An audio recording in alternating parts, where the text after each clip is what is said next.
종합제TV 시청자 여러분 안녕하십니까. 6월 5일 오전 7시입니다. 내일은 현충일입니다. 트럼프 대통령을 한국 사람들은 어떻게 보았느냐 하면은, 트럼프 대통령이 작년에 김정은을 상대로 아주 격한 말을 하고 군사적 옵션을 준비하는 걸 보고, 이제 트럼프 대통령이 북핵 문제를 근원적으로 해결할 것이다 라고 기대를 했습니다. 특히 문재인 정권이 북한에 대해서 애매한 태도를 취하니까 상대적으로 한국의 우파 세력은 트럼프가 우리 정부를 대신해서 북핵 문제를 해결해 줄 것이다 라고 기대를 했습니다. 그리고 북한 인권 문제에 대해서 상당한 관심을 기울이고, 미국 의회 연두교서 연설을 할 때는 탈북자를 데리고 와가지고 북한 인권 문제를 본격적으로 미국이 거론을 하겠다, 앞으로 인권 문제와 핵 문제 해결을 북한 정책의 중심으로 삼겠다 하는 뜻을 분명히 했습니다.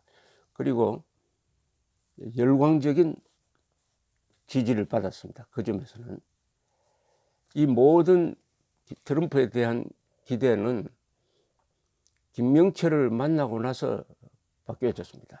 김명철과 트럼프 대통령의 대화록이 화이트하우스 홈페이지에 실려 있습니다. 그것을 꼭 한번 보시기를 바랍니다. 아주 긴 대화록입니다. 약 한 30분 정도 기자들과 나눈 대화입니다. 이것을 읽어보면은 트럼프 대통령의 보좌관은 존 볼턴이 아니라 북한의 김계관이 아닌가 하는 생각이 들 정도입니다. 존 볼턴이 그동안에 했던 이야기는 어딘가 사라져버리고, 김계관이 했던 말이, 김계관이 편지에서 썼던 내용이, 편지가 아닙니다. 참, 김계관이 트럼프의 회담 취소 직후에 내었던 성명에 적혀 있는 내용이 고스란히 트럼프의 머릿속으로 들어가서 입을 통해서 나온다는 인상을 받을 정도입니다. 첫째, 트럼프와 그 보좌관들은 김정은과 만나면은 단숨에 북핵 문제를 해결하겠다, 시간 끌지 않겠다고 했는데, 트럼프는 만남이 중요하다, 만남은 한 프로세스의 시작일 뿐이다 라고 이야기했습니다. 이 문제를 대화로서 하는데 길게 끌고 가겠다는 이야기를 했어요. 김계관의 성명서에서 나온 바로 그 이야기입니다. 만남이 중요하다, 첫 술에 배부를 수 있느냐 하는 이야기가 트럼프 입을 통해서 나왔습니다. 그리고 CVID는 살아있느냐, 완전한 검증 가능한 돌이킬 수 없는 핵 폐기 원칙이 아직도 살아있느냐는 기자의 질문에는 살아있다, 아직도 그 유효하다는 이야기를 하지 않고, 그것 또한 애매하게 흐리면서 시간이 걸린다 했습니다. 시간이 걸릴 것이다, 시간이 걸릴 것이다. 내가 언제 단번에 해결하겠다고 이야기한 적이 있느냐 라고 오히려 잡아떼었습니다. 이 사람은 아침에 한 이야기를 저녁에 뒤집고도 얼굴을 붉히지 않는 사람입니다. 그리고 90분 동안 이야기했는데 북한 인권 문제 이야기한 적이 있느냐 하니까 북한 인권 문제 이야기한 적이 없다고 했습니다. 이것도 놀라운 사실입니다. 김명철이는 이 대남 도발뿐만 아니라 제재망을 뚫고 외국에서 불법적으로 밀수하고 기술을 빼내오고 하는 이 스파이 기구의 총책이었습니다. 정찰총국이 바로 그런 짓을 하는 기관입니다. 나쁜 짓을 다 도맡아 하는 그 기관의 장 출신을 앞에 두고도 북한 인권 문제 한마디도 안 했다는 겁니다.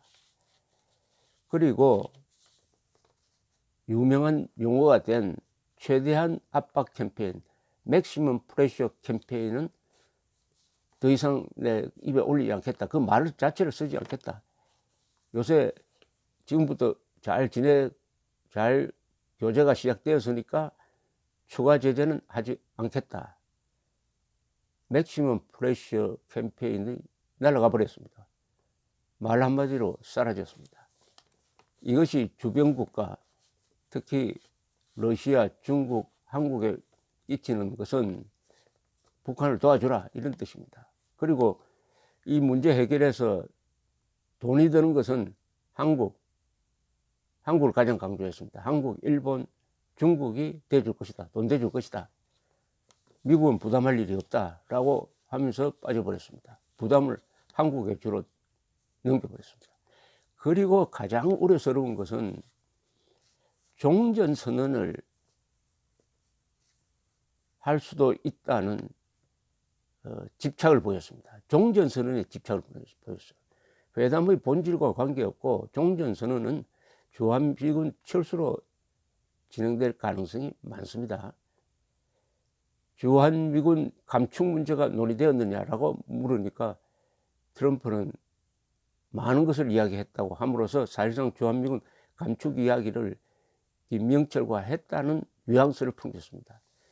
이것은 미국이 지금까지 가장 중요하게 생각하던 원칙을 포기한 겁니다. 만약 그렇게 했다면 주한미군 문제는 한국과 미국 사이의 문제입니다. 그런데 주한미군 감축 문제를 논의하는 것을 전제로 하는 또는 그것을 위한 조건 만들기인 것 같은 북한이 집착해왔던 종전선언을 할 수 있다. 상당히 문을 열어놨습니다. 이것은 한국으로서는 끔찍한 이야기입니다. 종전선언을 하려면은 북한이 비핵화를 완전히 한 것을 확인한 다음에 해야 되고 재래식 군사력도 DMZ에서 후방으로 물린 다음에 해야 되고 남침전쟁, 6.25 남침전쟁에 대한 책임을 인정하고 사과하고 배상한 다음에 하는 게 원칙이고 국군포로 6만 명 돌려주고 납북자 문제 해결한 다음에 종전선언을 하는 것이죠. 종전은 전쟁을 끝내니까 전쟁으로 인한 부작용을 해소한 다음에 하는 것입니다.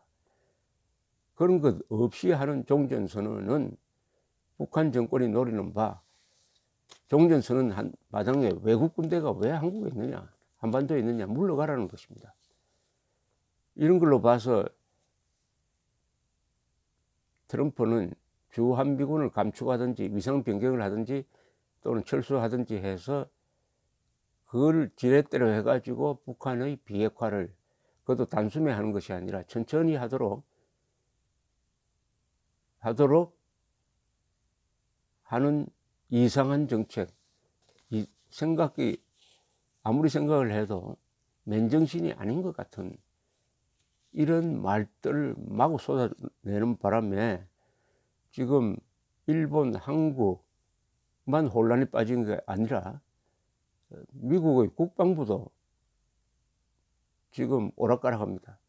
매티스 국방장관은 주한미군 문제는 북한과 논의해서도 안 되고 논의할 수도 없다 라고 이야기를 했는데 트럼프 대통령이 저렇게 앞서 나가니까 과연 매티스 장관의 말이 먹히겠느냐, 별로 비중 있게 다뤄지지도 않는 이런 상황이 되었습니다. 이제 한국 사람들은 고아가 되어버렸습니다. 한국의 안전을 대표해야 할 문재인 정권은 김정은의 안전만 챙기고 있습니다. 트럼프의 어제 그런 이야기를 들었으면 가장 먼저 워싱턴으로 달려가야 할 사람이 문재인 대통령이었습니다. 전화를 하고 해서 이래서는 안 된다, 이래서는 안 된다 해가지고 하나하나 짚어야 되는데 그렇게 할 수 없는 거죠.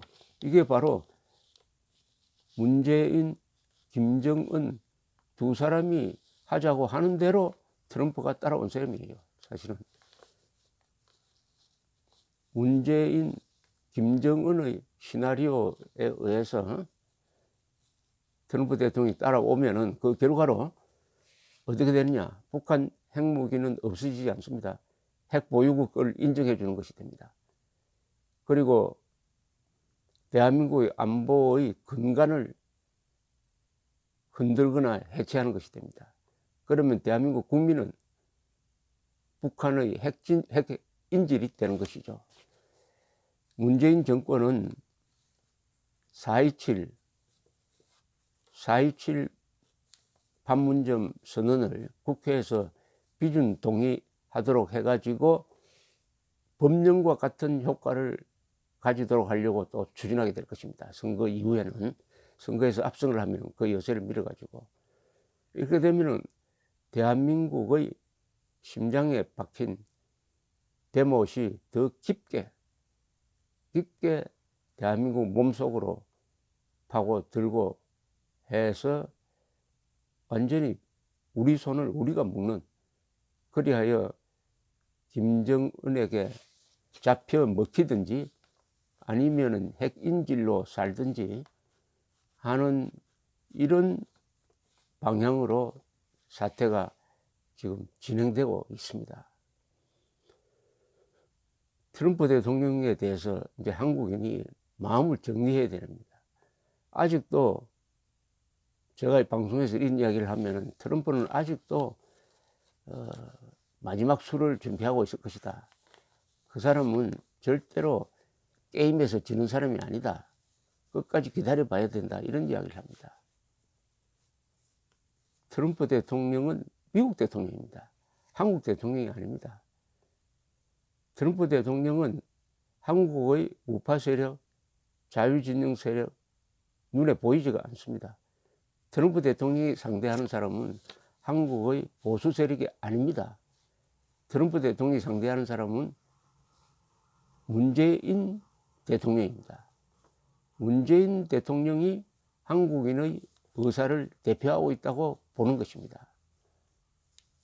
트럼프 대통령은 민주적으로 뽑힌, 선거를 통해서 뽑힌 대통령을 당연히 한국을 대표하는 사람으로 보는 것이죠. 트럼프 대통령은 장사꾼입니다. 장사꾼의 목적은 철저한 개인 이기주의입니다. 개인, 자기중심입니다. 트럼프 대통령이 하는 행동을 보면은 미국 먼저다라고 이야기합니다. 미국의 국익이 먼저다. 옳은 이야기죠. 미국 대통령이니까요. 미국의 국익, 즉 미국을 위협하는 북한의 ICBM 실전 배치를 막는다든지 하면은 미국이 안전해졌다. 한국과 일본은 돈도 많으니까 알아서 해야 될 거 아니냐. 과거에는 핵 개발을 하라. 부담금, 주한미군, 주일미군 부담금 물지 싫으면은 빼버리겠다. 이런 식의 막말까지 했는데 그게 막말이 아니고 이 사람 본인의 생각일 것입니다. 미국 중심이기 때문에 한국과 일본의 국가적 이익에 대해서는 과거 정권처럼 관심이 덜합니다. 또 미국 중심 정책을 쓰다가 이 나토 회원국이라든지 과거의 우호국들과 아주 첨예하게 지금 대립하고 있습니다. 지금 트럼프의 행동은 이 동맹 외교가 아닙니다. 오히려 동맹국에 대해서 무역 전쟁을 더 심하게 하고 있습니다. 그러면서도 시진핑에 대해서는 계속 친구라고 이야기하면서 호의를 베풀고 있는데 이런 상황을 맞았으니까 이제는 트럼프 대통령에 대한 기대를 접어야 합니다. 대한민국 보수 우파가 이전까지 온 것은 한미 동맹에 의존하면서 김정은이가 설마 속였나? 트럼프가 가만히 있겠느냐? 이렇게 하면서 자위적 핵 개발하자는 이야기도 안 하고 전술핵 재배치해달라는 이야기도 하지 않고 우리의 운명을 미국에 맡겨놓고 웰빙에 전념하다가 자주국방 의지를 포기하고 사대주의적 근성을 보이다가 좌파한테 아주 경멸을 당하면서 이런 처지에 도달하고 말았습니다. 대한민국은 이제 국가적 자살로 가는 길에 확실하게 접어들었다고 보여집니다. 국가적 자살은 어떻게 진행될 것이냐? 이번 선거에서 여당이 압승하고, 그리고 싱가포르 회담에서 트럼프 김정은 사이에 선언적인 합의만 나오고 핵 문제는 회담을 통해서 천천히 한다는 쪽으로 방향이 결정되면은 문재인 정권은 더 적극적으로 대북 경제 지원을 하려고 할 것이고, 낮은 단계 연방제 또는 국가연합으로 가는 이 국가의 틀을 바꾸는, 국가의 정체성과 정통성을 변경하는, 훼손하는 행동을 더 과감하게 하게 될 것입니다. 헌법 개정안이 다시 국회에 제출될 가능성도 있습니다. 그러면은 야당에서도 변절자가 생길 가능성이 있습니다. 물론 여러 가지 변수가 있습니다. 사고도 있을 수가 있어요. 김일성 회담 직전에 김일성이가 심장마비로 죽은 적도 있습니다. 과연 김정은이가 그 고물 비행기를 타고 싱가포르까지 날아올 수 있느냐 하는 것도 변수입니다. 북한 체제의 불안 또한 대한민국 안의 불안과 비교하면은 결코 적지 않습니다.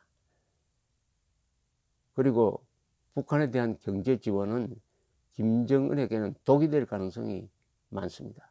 세습 독재 체제를 청산하지 않고는 개혁 개방 불가능합니다. 그렇게 보면 남한과 북한이 다 어려움에 처해 있는 것 또한 사실입니다.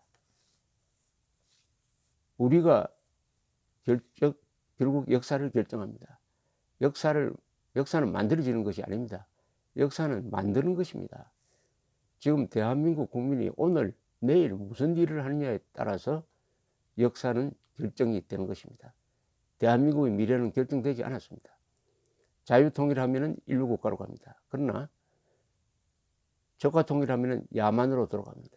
그리고 지금과 같은 분단 상태가 오래 계속되면은 이 이상 발전이 되지 않을 것이라고 생각을 합니다.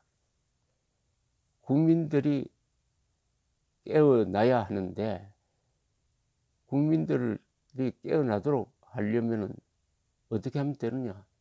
진실을 알려야 됩니다. 근데 문제는 진실을 알리는 한국 언론이 다 거짓말을 알리고 왜곡된 정보를 알리고 합니다. 다는 아니지만은 뭐 조선일보는 나름대로 열심히 하고 있습니다. 그 위에 언론을 믿고는 맨정신이 될 수가 없습니다. 기자들 사이의 농담이, 기자 정신의 반대말이 뭐냐? 맨정신이라고 그래요. 맨정신. 국민들이 맨정신을 가지도록 하는 노력은 결국 스스로 해결할 수밖에 없습니다. 스스로 해결하면은 해결할 수 있느냐? 해결할 수 있어요. 이게 과거와 다른 점입니다. 언론이 이제는 여러 가지로 다양화돼 가지고, 특히 유튜브, SNS가 있기 때문에 국민들이 스스로 진실을 찾아갈 수가 있습니다. 이런 노력을 통해서 개인 한 사람 한 사람이 깨어나야 합니다. 자유민주주의는 그 기본 단위가 개인입니다. 집단이 아닙니다. 그리고 개인의 자유를 국가의 권력과 거의 맞먹는 수준으로 높게 대우합니다. 절대적 가치가 개인의 자유입니다. 자유민주주의 국가에서는. 그것은 또 뭐냐면 한 사람 한 사람이 프리맨이 되어야 한다. 자유민이 되어야 한다. 남한테 뭘 해달라고 부탁하기 전에 당신 뭘 할 거냐? 다 재주가 있고 돈이 있고 영향력이 있으니까 나는 뭘 할 거냐에서부터 출발해야 됩니다. 만나기만 하면은 보수의 지도자가 왜 안 나타나냐? 이런 한탄을 합니다. 그 말 하기 전에 나는 지도자가 될 수 없느냐? 나는 과연 가정의 지도자이냐, 직장의 지도자이냐, 동참회에 나가면은 과연 올바른 이야기를 하느냐부터 반성을 해야 됩니다. 그런 반성, 특히 자유를 지키기 위해서는 내가 가진 모든 것을 희생시킬 수 있다, 대가로 바칠 수 있다는 자세가 이루어져야 합니다. 자유는 생명, 재산을 던져서 지킬 수 있는 가치입니다. 그 이외의 가치는 생명, 재산 던질 필요 없는 거죠. 그러나 자유는 다릅니다. 자유는 생명 그 자체이기 때문입니다. 생명이 없는 자유는 돌멩이하고 같습니다. 대한민국의 자유가 지금 위기에 처했습니다. 자유의 적이 도처에 있습니다. 북한 핵 문제보다 더 위험한 것은 대한민국 안에 종북 좌익 세력입니다. 양쪽으로부터 협공을 당하고 있습니다. 가만히 있으면 생명, 재산, 자유가 날아갑니다. 생존 투쟁해야 됩니다. 대한민국 국민은 살기 위해서 투쟁해야 됩니다. 인간으로 살기 위해서입니다. 노예처럼 살기 위해서는 투쟁할 필요가 없습니다. 인간으로 살기 위해서 투쟁해야 합니다. 트럼프를 붙들고 트럼프가 해결해 주겠지 하면서 아무것도 하지 않는 그런 노예 근성으로는 이번 사태를 우리가 돌파할 수가 없습니다. 대한민국은 5천만의 존엄이 있습니다. 한 사람 한 사람이 다 고귀한 존재입니다. 그것은 5천만이 다 영웅이 되어야 한다는 이야기입니다. 한 사람이 영웅이 안 됩니다. 영웅으로는 안 됩니다. 5천만 명이 다 영웅적 투쟁을 할 각오를 하지 않으면은 죽게 된다. 인간으로서 죽게 된다는 뜻입니다. 자유민으로서 죽게 된다는 뜻입니다. 결단이 요구되는 시점에 서 있습니다. 감사합니다.